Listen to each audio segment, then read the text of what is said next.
नमस्कार। एमवीडी का इस सेशन में हम लोग जानेंगे इन्वायरमेंटल एस्पेक्ट इम्पैक्ट के बारे में। इन्वायरमेंटल एस्पेक्ट इम्पैक्ट हमारा किरीबुरु माइंस में हमारे ईएनएल डिपार्टमेंट का एचओडी द्वारा इसको आइडेंटिफाई किया जाता है। सभी सेक्शन इंचार्ज के प्रेजेंस में सबके साथ इसको बात करने के बाद तो हम लोग हमारा जो काम है उस काम से इन्वायरमेंट इम्पैक्ट एस्पेक्ट्स पे जो हमारा एरिया का जो काम है उसके ऊपर क्या इम्पैक्ट है, कौन कौन सा एस्पेक्ट सिग्निफिकेंट है, इसके ऊपर हमारा डिपार्टमेंट्स के जो डॉक्यूमेंट्स है उसमें हम लोग जानेंगे।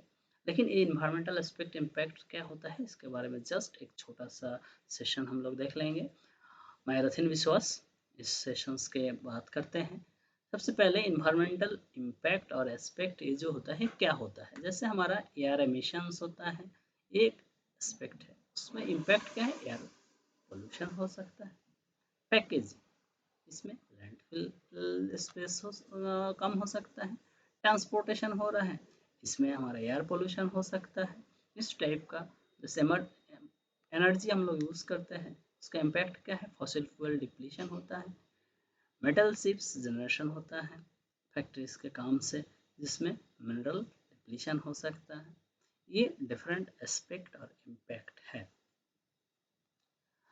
तो इन्वायरमेंटल एस्पेक्ट्स और इम्पैक्ट जो है ये किरीबुरु में कंसिडर किया गया, जो air, water, land, noise pollution, resource depletion, damage of flora fauna, इसके ऊपर हम लोग कंसिडर किया है। इसको जो रैंकिंग है इस एसपीडी रैंकिंग टूल के माध्यम से इसको रैंकिंग किया गया, अर्थात scale of impact, severity of impact, probability of occurrence in normal condition and abnormal या इमरजेंसी कंडीशन में। दो अलग अलग प्रोबेबिलिटी में इसको देखा गया और उसका ड्यूरेशन क्या है इसके ऊपर हम लोग देखे हैं। तो इसका ऑब्जेक्टिव्स क्या है, एक सिस्टम डेवलप करना है जिसमें एस्पेक्ट्स के ऊपर इन्वायरमेंटल मैनेजमेंट प्रोग्राम्स क्या हो सकते हैं, ये सब बनाने के लिए इसके ऑब्जेक्टिव है। इसका स्कोप जो है, इस स्कोप है जो डिपार्टमेंटल एक्टिविटीज़ है डिफरेंट डिपार्टमेंट्स में किरीबुरु माइंस के द्वारा, इसको स्कोप में इस प्रोसीड्यूर्स में जुड़े हुए हैं। Concern head of department and head of ENL जो है इसको एस्पेक्ट एंड उसका एसोसिएटेड इम्पैक्ट को आइडेंटिफाई करने के लिए जिम्मेदार है।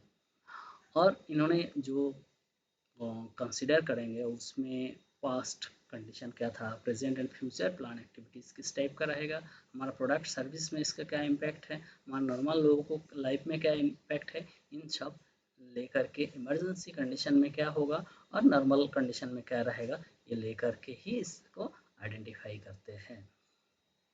तो ये जो है हमारा डिफरेंट जो एसएसपीडी रैंकिंग टूल है, इसके ऊपर हम थोड़ा जानेंगे। उसका जो स्कोरिंग है उस स्कोरिंग को मल्टीप्लाई करके उसको काट ऑफ स्कोर के माध्यम से देख करके हमारा सिग्निफिकेंट जो एस्पेक्ट्स है उसको बनाया गया है। किरीबुरु में हमारा टोटल 30 सिग्निफिकेंट जो एस्पेक्ट्स है वो बताया गया है। इसका इम्पैक्ट क्या रहेगा उसको रजिस्टर में सारे मेंटेन किया है। ये एसएसपीडी रैंकिंग टूल जिसमें scale of impact different on से 5 डिफरेंट 5 स्केल में लिया गया है।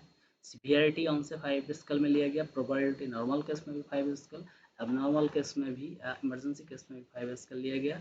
और इसका ड्यूरेशन, इसका अगर किसी कंडीशन में स्कोर 30 या उससे ज़्यादा हुआ तो उसको माना जाता है और सिग्निफिकेंट है। और अगर किसी का स्कोर 30 से कम है लेकिन वो नॉन कंप्लायंस होने पे कोई लीगल रिक्वायरमेंट है तो भी उसको सिग्निफिकेंट माना जाता है। अपना अपना डिपार्टमेंट का जो भी एक्टिविटीज़ है उसमें क्या एस्पेक्ट सिग्निफिकेंट है उसके बारे में आप डिपार्टमेंट से ज़रूर जानकारी प्राप्त करें। और अगर डिटेलिंग कुछ क्वेश्चन है तो आप हमारा ईएनएल डिपार्टमेंट से संपर्क कर सकते हैं या हमारा ट्रेनिंग डिपार्टमेंट में भी संपर्क कर सकते हैं। धन्यवाद।